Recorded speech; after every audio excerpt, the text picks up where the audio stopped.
DAM versus shared drives, what would you say the purpose of each is? Can they work together?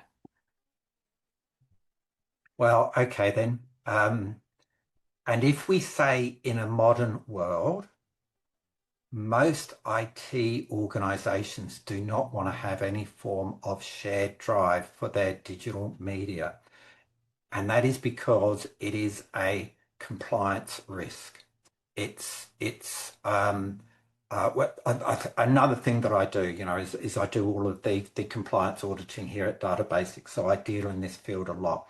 And you've got to have all of these different processes in place to make sure that people are using the right stuff at the right time. And with digital media, and the big thing that is coming out in it all the time, it used to be copyright 5, 10 years ago. We're all talking about copyright.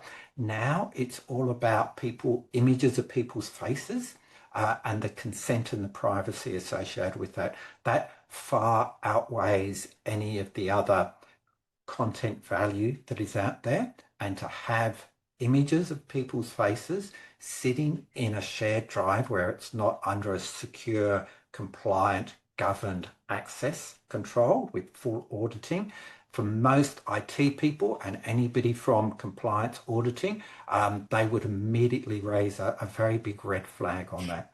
So a lot of organizations, it is just not possible to be using those shared drives anymore. Conrad. Yeah, I guess I'll then broaden that out a bit to think more about the general file sharing platforms like Google Drive, SharePoint, the document management solutions. Firstly, most of them are very poor at showing images at full res. They're very poor at playing video. Some of them can't do much at all in that respect.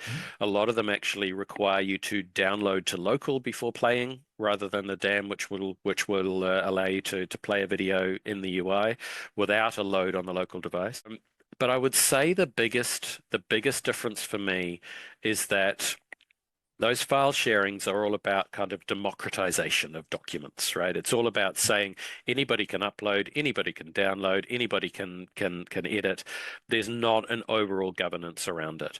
What DAM provides you with is that governance.